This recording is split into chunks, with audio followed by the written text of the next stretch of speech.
우리가 지난주에 이제 명절 온가족 예배를 드렸습니다. 명절 연휴 다들 잘 보내셨을 텐데요.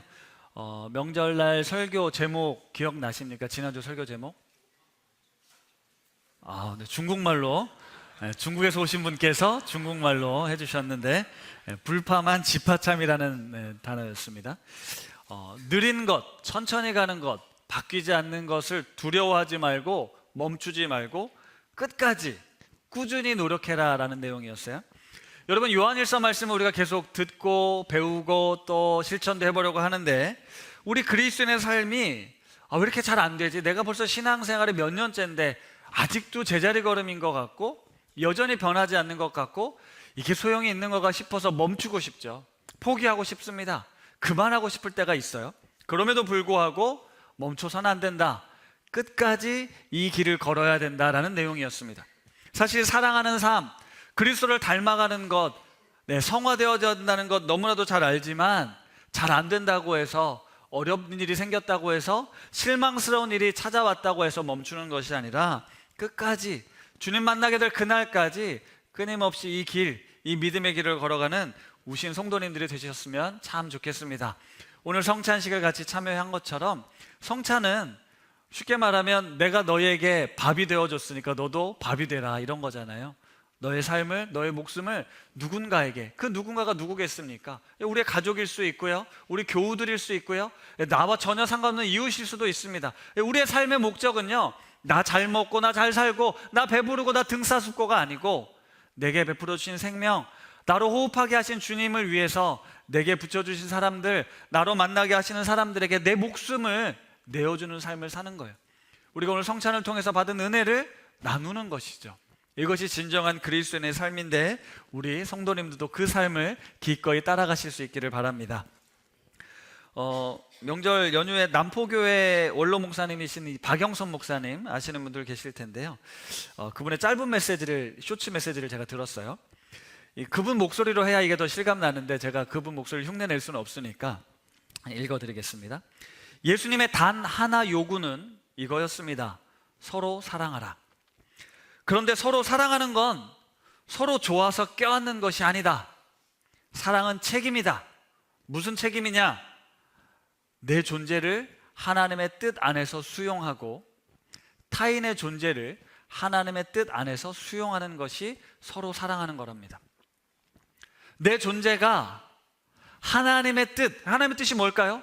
네가 얼마나 사랑스러운 존재인지, 내가 너를 얼마나 귀하게 여기는지 알려주시잖아요. 그게 하나님의 뜻이잖아요. 그걸 수용하라는 거예요. 왜 수용해야 될까요? 수용이 안 되니까. 내가 나를 봐도 마음에 안 들고 이것밖에 되지 않아서 남들이 하는 말이 다 맞는 것 같고 난 쓸모없어, 나는 능력이 없어, 나는 부족해 라고 들려져도 너의 존재를 수용하고 타인의 존재를 하나님의 뜻 안에서 수용하는 것, 그렇게 하는 것이 서로 사랑하는 거다. 그러면서 열심히 살아라, 울면서 살아라 이런 얘기를 하세요. 사랑한다는 건 좋아서 끌어안는 것만이 아니라 때로는 울기도 하고 때로는 가슴 아프기도 하고 때로는 괴롭기도 하고 잠 못 이룰 수도 있지만 우리가 그 사랑, 이것이 하나님께서 우리에게 주신 책임이라는 거예요. 하나님의 자녀가 되었으니, 하나님의 백성이 되었으니, 그러니까 너희가 서로 사랑하면 모든 사람이 너희가 내 제자인 줄 알 거다라고 말씀하시죠. 존재를 수용하는 걸 사랑이라고 풀었습니다. 책임이라고 푸셨어요. 사랑받는 자로 부름받았다면 우리의 책임은 바로 존재의 수용이라는 거예요. 제 카톡 프로필, 물론 여러분들 관심은 없으시겠지만 제 카톡 프로필에 에릭 프롬의 글귀가 하나 있어요. 뭐라고 써있냐면, 사랑은 행동, 소유, 사용이 아니라 존재에 만족하는 능력이다 라는 글입니다. 사랑은요, 네가 나에게 사랑받을 만한 짓을 해서 너를 소유함으로써 내가 뭔가 유익을 얻어서 너가 나에게 쓸모있는 존재이기 때문에 사랑하는 것이 아니라 그 존재에 만족하는 능력이라는 거예요. 근데 그 존재는요, 나일 수도 있고요, 너일 수도 있습니다. 제가 예수 그리스도를 뜨겁게 만나고 삶이 완전히 바뀌면서 받게 된 가장 큰 복, 가장 큰 변화는요, 바로 이 존재에 만족하는 능력이에요. 사실 아무것도 가진 것도 없고 미래를 불투명했었던 그때 하나님을 만나서 내 존재가 하나님 앞에 어떤 의미가 있고 어떤 가치가 있는지를 알게 되었을 때, 내가 비록 어떤 삶을 산다 할지라도 어떤 직업을 갖고 어떤 일생을 살아간다 할지라도 나를 사랑하시는 그 사랑은 변함이 없다라는 그 사실로 인해서 존재에 대한 만족, 그리고 타인에 대해서도 그 존재를 수용할 수 있는 복을, 은혜를 누리게 되었습니다. 이게 제 삶에 이루어진 가장 큰 복이라고 저는 생각하거든요. 명절 연휴 기간에 우리 이제 가족들과 함께 이제 근사한 카페, 큰 카페를 찾아갔어요. 근데 거기에 이 다양한 디자인의 테이블이 있는 거예요. 근데 이게 뭔가 정형화되지 않고 규격화된 것 같지 않아서 잘 살펴보니까 이게 그 금형 사출 같은 거 작업하면서 찍어내고 남은 프레임들 있잖아요. 그러니까 보통 버리는 것들을 가지고 붙여서 의자도 만들고 테이블도 만들어놔서 이 작품이 된 거예요. 근데 이제 그 카페가 이제 예쁘게 잘 꾸며진 카페 이곳저곳을 다니면서 저희 아내가 이런 기가 막힌 말을 했습니다. 확 가슴에 박혔는데, 나를 고물이 아니라 보물 취급하는 곳에 있고 싶다, 이런 이야기를 하는 거예요. 우리가 내 존재를 어떤 고물 취급하는 세상 아니고 보물로 취급받는 곳에서 있고 싶다라는 거죠. 우리가 살면서 뭐 능력이 없다고, 쓸모가 없다고 무시하고 버려지고 그게 당연하게 여겨지는 세상에서 귀하게 여김받고 사랑스러운 나의 존재를, 나의 가치를 알아주는 곳에 있고 싶다라는 이야기를 하는 거예요. 사실 거기에 보면 그냥 버려질 수 있었던 물건들이 주인을 잘 만나서 근사한 카페 작품으로 사람들이 쉴 수 있는 곳으로 이렇게 변화가 됐잖아요. 이게 복음이겠다 싶은 거죠. 우리 안에 하나님이 찾아오셔서 세상 사람들은 무엇라 말하지만 말하는 것과 상관없이 우리가 보물이라는 사실을 알려주시고 하나님이 불러서 우리를 작품으로 이곳에 두셨다라는 거예요.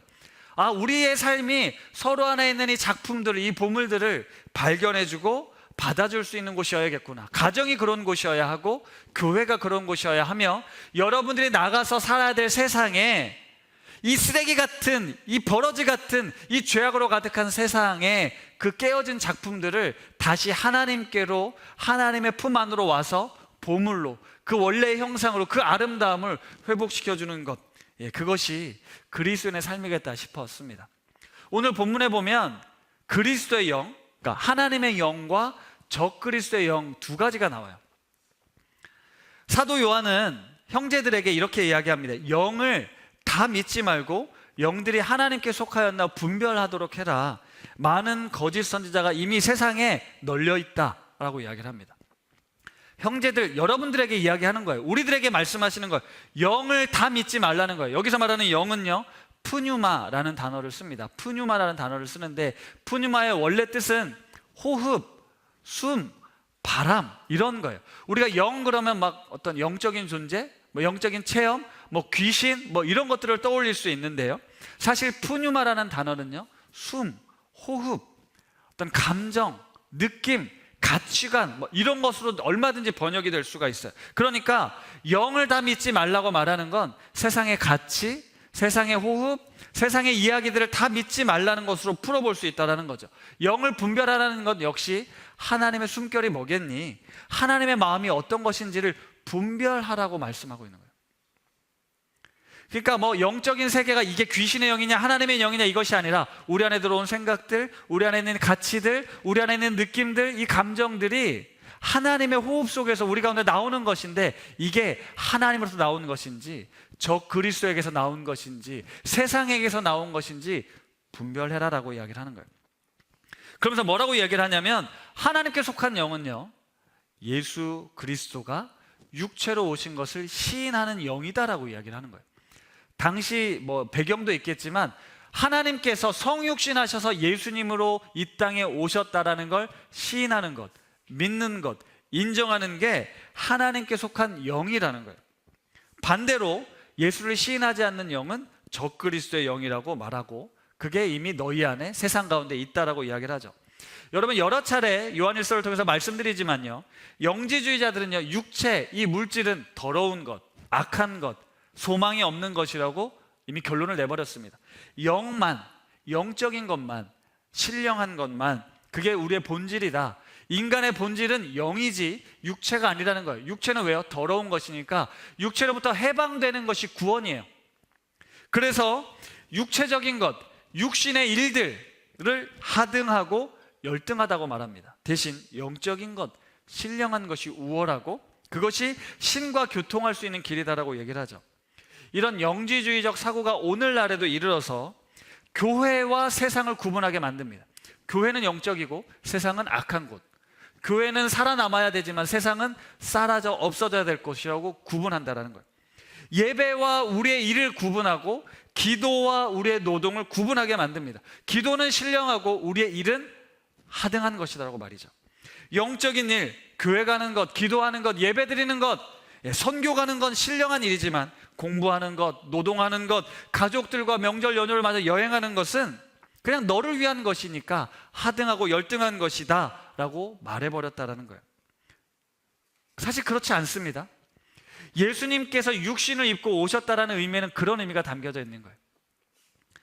인간의 몸을 입고 오셨다라는 거예요. 우리와 똑같은 존재가 되셨다라는 거예요. 똑같이 호흡하고 먹고 자고 싸고 예수님도 그렇게 하셨다라는 거죠. 하나님의 아들이 그 일이 하찮고 보잘것없는 것이라고 이야기하지 않고 내가 그 삶을 삶으로써 이것이 전혀 하찮지 않은 것이라는 걸 보여주신 거라고요. 영지주의자들의 입장에서는 예수 그리스도를 그래서 인정하고 싶지 않았겠죠. 인간의 육신을 입고 살아가는 모든 삶을 가치를 더해 주시고 의미를 부여해 주신 게 바로 예수 그리스도의 성육신입니다. 따라서 주님이 오셔서 오늘 우리 성찬을 했잖아요. 제자들과 먹고 마시는 일이었어요. 거기에 이 빵은 너희를 위해 찢긴 내 몸이다, 이 포도주는 너희를 위해 흘리는 나의 보혈의 피다라고 의미를 부여하신 겁니다. 그 이후로요, 초대교회 사람들은요 모일 때마다 빵을 떼고 포도주를 같이 나눠 마셨어요. 그때 뭘 생각했을까요? 예수 그리스도를 생각하죠. 그분이 나를 위해 흘리신 희생, 그 사랑을 기억하는 것이었습니다. 평범한 식탁의 자리가 이제 그리스도와 함께 그리스도를 기억하는 자리가 됐다라는 거예요. 예수님의 공생의 기간 제자들과 무엇을 하셨습니까? 매일같이 철야 기도하고 매일같이 새벽 기도하고 매일같이 성경 공부하고 하셨나요? 아니요. 그냥 일상을 사셨다고요. 사람들을 만나셨고요, 사람들과 먹고 즐겼습니다. 때로는 병도 고치고 때로는 귀신도 쫓아내기를 하셨지만 그냥 똑같은 일상을 살아내시면서 그때그때 필요한 일들을 하셨다라는 거죠. 일상의 시공간을 예수님은 거룩하게 구별하셔서 하나님 나라로 만드셨다라는 겁니다. 그리고 예수님이 이 땅에 오셔서 하신 가장 중요한 사건은요, 우리 인간에 대한 관점을 완전히 바꿔놓으신 거예요. 지금 우리는 그냥 다들 평등하게 산다고 생각하지만요, 당시만 해도요, 왕이 있고요, 왕은 특별한 존재라고 다들 인정했고요, 귀족이 있고 군주가 있고 뭐 계급이 있었잖아요. 상민도 있고 평민도 있고 농민도 있고 그 밑에는 노예도 있고 여자들이 있고 노인들이 있고요. 피라미드 계급 구조 속에서 그걸 부당하다고 잘못되었다고 아무도 인정하지 않는 세상 속에서 예수님이 오셔서 그 질서를 깨뜨리신 거예요. 세상 사람들은 도구에 불과한, 내가 얼마든지 맘만 먹으면 물건 취급할 수 있는 여자, 노인, 아이, 병든 자, 귀신 들린 자, 가난한 자들을 쓸모없는 존재, 가치 없으면 얼마든지 버려도 전혀 죄책감을 느끼지 않았음에도 불구하고 예수 그리스도가 오셔서 그들을 찾아가시고 그들을 회복시키시고 구원하시는 사건은 당시 세계관을 완전히 뒤엎는 그런 일이었다라는 겁니다. 요한일서 4장 5절 말씀인데요, 우리 같이 한번 읽어볼까요? 시작.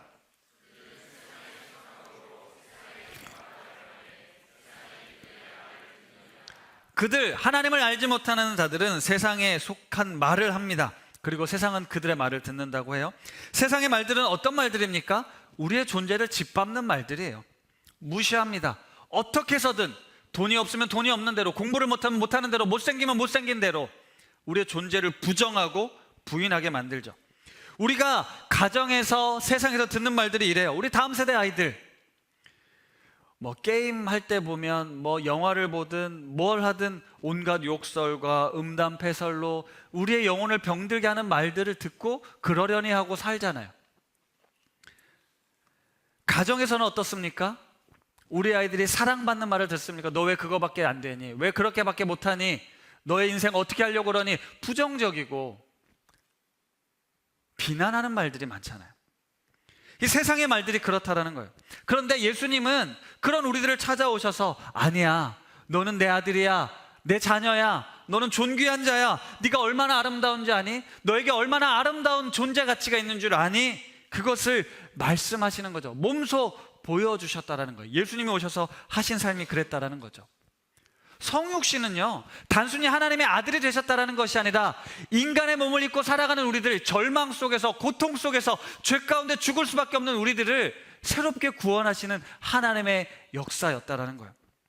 그래서 우리는 이 땅을 살아가면서요, 뭐 그렇게 살아봐야 소용없더라, 말씀대로 살아봐야 변하는 거 없더라, 힘만 들고 지치기만 하고 그냥 말래, 나 그냥 주님 앞에 나와 기도하는 게 좋아요, 예배 드리는 게 좋아요, 하루 종일 예배만 드리고 싶어요, 하루 종일 주님과 동행하고 싶어요 라고 도피해서는 안 된다는 거예요.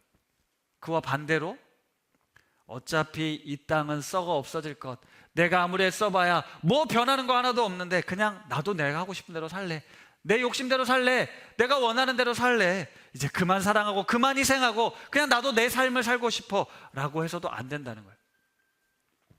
사랑은 책임이라고 그랬잖아요. 서로 사랑하라는 책임을 다해야죠. 울기도 하고 괴롭기도 하지만 결국은 사랑의 삶을 살아야 된다는 거예요. 특별히 존재에 대한 존중과 수용, 존재에 대한 존중과 수용이 우리에게 너무나도 중요합니다. 로마서 5장 8절 말씀에 잘 아는 말씀인데 같이 읽습니다. 우리가 아직 죄인 되었을 때 그리스도께서 우리를 위하여 죽으심으로 하나님께서 우리에 대한 자기의 사랑을 확증하셨느니라. 아멘. 여러분, 죄인 되었다라는 걸 잘 생각해 보세요. 우리가 생각하는 죄, 상종 못할 죄인, 쓰레기 같은 모습들, 그게 내 모습이잖아요. 우리가 그런 죄인 되었을 때 그런 존재에도 불구하고 우리 주님이 우리를 수용하셨다고요. 존중해 주셨습니다. 존귀하게 여겨주셔서 우리를 사랑하심으로 자기의 목숨을 내어주셨다고요. 여러분, 나라는 존재의 민낯을 여러분들이 아신다면 저의 이 속살, 내 속에서 더러워진 이 음란하고 폐역하고 거짓되고 이기적이고 욕심 많은 그 생각들, 그 탐욕스러운 모습들을 안다면 여러분들이 저를 수용할 수 있을까요? 여러분들은 어떠신가요? 여러분의 민낯, 여러분의 속살을 드러내 보였을 때 그 누가 우리를 수용하고 용납할 수 있겠습니까?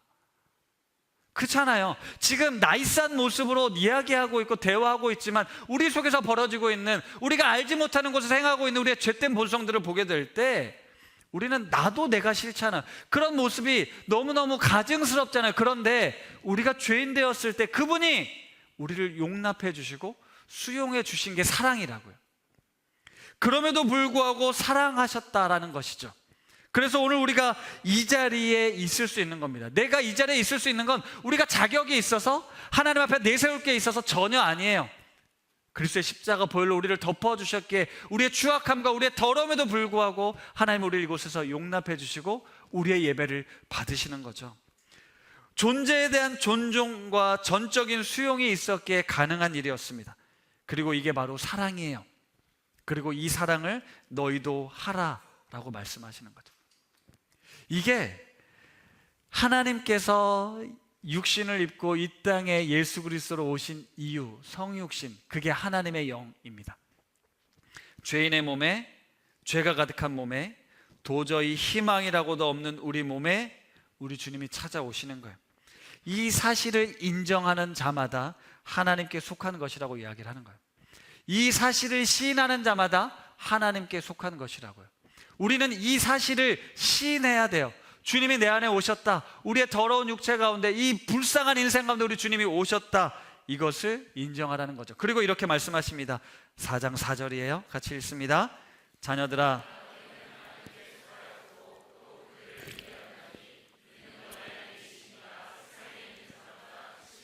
아멘. 한 번 더 읽습니다. 자녀들아, 너희는 하나님께 속하였고 또 그들을 이기었나니 이는 너희 안에 계신 이가 세상에 있는 자보다 크심이라. 아멘. 우리 안에 있는 이가 세상보다 크신 분이십니다. 우리에게 세상을 이겼다라고 말씀하세요. 왜 세상의 영들, 미워하고 저주하고 분열하고 싸우는 그 영들에 넘어가 계십니까? 하나님께서 십자가를 통해 우리에게 하신 이는 내가 세상의 창조주이시고 구원자이며 만왕의 왕이다 라고 선포하시면서 사단의 권세, 세상이 결코 나를 이길 수 없다고 똑똑히 보여주셨잖아요. 그런데 우리가 살아가는 현실은 어때요? 자본주의가 지배하는 세상, 돈이 하나님보다 더 세고 돈이 있는 게, 많은 게 가장 큰 복이고, 목사님 아무리 그래봐야 지금 이 세상은 돈이 지배하고 있잖아요. 목사님도 그것 때문에 힘들잖아요. 네, 수긍합니다. 그럴 때가 있죠. 그런 것 같아요. 하지만 우리의 믿음, 우리의 신앙이 이처럼 미미하고 약한 것 같아도 하나님은 뭐라고 말씀하시냐면 내가 세상을 이겼다, 내가 세상보다 크신 분이다라고 우리에게 명확하게 선언하고 있습니다. 그래서 우리는 그 크신 하나님을 붙들고 오늘 이곳에서 그리스도를 따르는 이 신앙의 길을 걷는 거예요. 여러분, 예수님이 오셨던 당시 세상을 지배하던 나라가 뭐죠? 로마입니다. 로마는 황제가 있었어요. 황제는 신의 대리자였습니다. 만약 예수님이 이 땅에 오셔서 로마 황제와 같은 자리에 가셨다면 어땠을까요? 충분히 가능한 이야기잖아요. 예전에도 말씀드렸죠? 죽었다가 살아나셨어요. 로마 황제 앞에 나타나면 됩니다. 로마 원형극장에 모여서 니들이 나 죽였는데 나 살아났다 이렇게 말씀하면 그 자리에서 바로 신으로 추앙받는다고요. 그럼 로마 황제는 없어지는 거예요. 예수 그리스도가 로마의 황제가 돼서 세상을 지배할 수 있었다고요. 우리 주님은 전혀 그렇게 살지 않으셨잖아요. 그냥 십자가에 하염없이 죽으셨습니다. 부활하셔서 제자들, 예수님을 믿고 따랐던 제자들 만나서 나 살아났어, 너희들에게 믿음, 이 믿음을 더하고 너희 끝까지 서로 사랑하며 살아야 돼, 이 얘기하고 가신 거잖아요. 우리가 교회에 와서요, 그리스도인이 되어서요, 세상의 그 힘과 권력과 돈보다 더 많은 것들을 소유해서 그것들을 이기려고 하는 것이 아니라 우리는 이 십자가의 길, 십자가의 능력, 이것이 진리다, 이것이 길이다, 이것이 생명이다 라고 붙들고 살아가는 사람들이에요. 그게 바로 그리스도인들이라고요. 비록 미미하고요, 변하는 게 없는 것 같고요, 더디고 느리게 느껴질지라도 불파만 질파참, 끝까지 이 길을 가는 겁니다. 그래서 6절에 우리가 하나님께 속했다라고 다시 강조하는 거예요. 우리가 하나님께 속했다는 사실을 여러분 잊지 마십시오. 우리가 하나님께 속해 있다는 사실을 잊지 마세요. 비록 여러분의 삶에, 우리 가정에 하나님이 안 계신 것 같고 속상하고 괴로운 일 투성이일지라도 우리는 그럼에도 불구하고 우리를 구원하실 하나님의 사랑, 그 사랑을 붙들고 우리도 끝까지 사랑하며 사는 것입니다. 명절 연휴 기간에 이 놀랍고도 새로운 이라는 제목의 책을 제가 읽었어요. 이 책의 부제는요, 초기 그리스도인들이 로마 세계에 던진 경이와 충격에 관하여 라는 부제가 붙었는데, 기독교 그리고 그리스도인들이 당시 세상을 어떻게 뒤집어 놓았는지 이야기합니다. 그런데 지금 기독교는요, 독선적이고 편협하고 이기적입니다. 화려한 건물을 자랑하고 수많은 교세를 자랑하면서 이것이 하나님의 이름을 드러낸다고 생각했지만 그 속에서는 썩어서 권력과 결탁하고 돈과 명예 앞에 굴복하고 성적인 타락을 일삼으면서도 자신의 모습은 감추고 결국 세상 사람들은 다 알고 개독교라고 욕을 하고 있는 것, 이건 초기 기독교와 우리가 얼마나 멀어졌는지, 그분의 가르침, 그분의 희생, 그분의 사랑과 우리가 얼마나 멀어졌는지 너무나도 적나라하게 보여주는 현실입니다. 하나님의 아들 예수 그리스도가 육체로 오신 사건은요, 오늘 지금 우리 삶을 새롭게 하시고자 하는 하나님의 구원의 섭리였어요. 그리고 그가 십자가에 달려 죽으면서 죽기까지 사랑하신 그 사건을 통해 우리 그리스도의 삶은 완전히 달라졌습니다. 이게 초기 기독교인들의 모습이었다는 거예요. 당시 세상의 질서 속에서 우리가 하나님의 형상으로 지음받았다는 사실을 깨닫고 당시의 끝없는 차별과 계급화에서 주인과 종이, 남자와 여자가, 노인과 아이가, 유대인과 이방인이 우리 그리스도 안에서 우리는 존귀한 자들입니다. 세상에서 치이고 괴롭지만 그리스도 안에 있을 때 참 자유가 있습니다. 행복이 있습니다. 평안이 있습니다. 우리는 이 세상에 이 복음을 전해야 합니다 라고 초대교회 그리스도인들이 그 삶을 살았고, 그것이 로마를 무너뜨린 거죠. 그들의 가장 중요한 삶의 원리는 모든 사람을 예수님처럼 대해야 한다는 것이었습니다. 모든 사람을 예수님처럼 대해야 한다. 우리가 하나님의 형상이므로. 말씀을 마무리하겠습니다. 오늘 감사주일을 맞아서 성찬을 거행했습니다. 성찬을 참여했어요. 여러분들, 주님의 몸과 주님의 피에 참여했습니다. 그분의 살과 그분의 피에 우리가 참여할 때 그분이 내 안에, 내가 그분 안에 거한다라고 말씀하세요. 옛날에는요, 이 성찬을 통해서 그 빵과 그 포도주가 먹는 순간 실제로 예수님의 살과 피로 변한다고 믿었습니다. 오늘 성경의 말씀을 문자적으로 그렇게 해석했어요. 그만큼 엄중했고 그만큼 가치 있는 예식이었다고요. 그리고 그 성찬을 통해 어떤 일이 벌어졌는지 아십니까? 너 안에 그리스도가 있다라는 걸, 내 안에 하나님이 있다라는 걸 인정하게 된 거예요. 그럼 어떻게 대해야 될까요? 존중해야죠. 그의 겉모습, 그의 삶이 비록 나와 다를지라도 그의 존재를 우리가 끌어안고 네 안에 있는 하나님의 형상, 그 형상을 받아들여야죠. 나 자신을 그렇게 받아들여야 한다는 말씀을 드리는 거예요.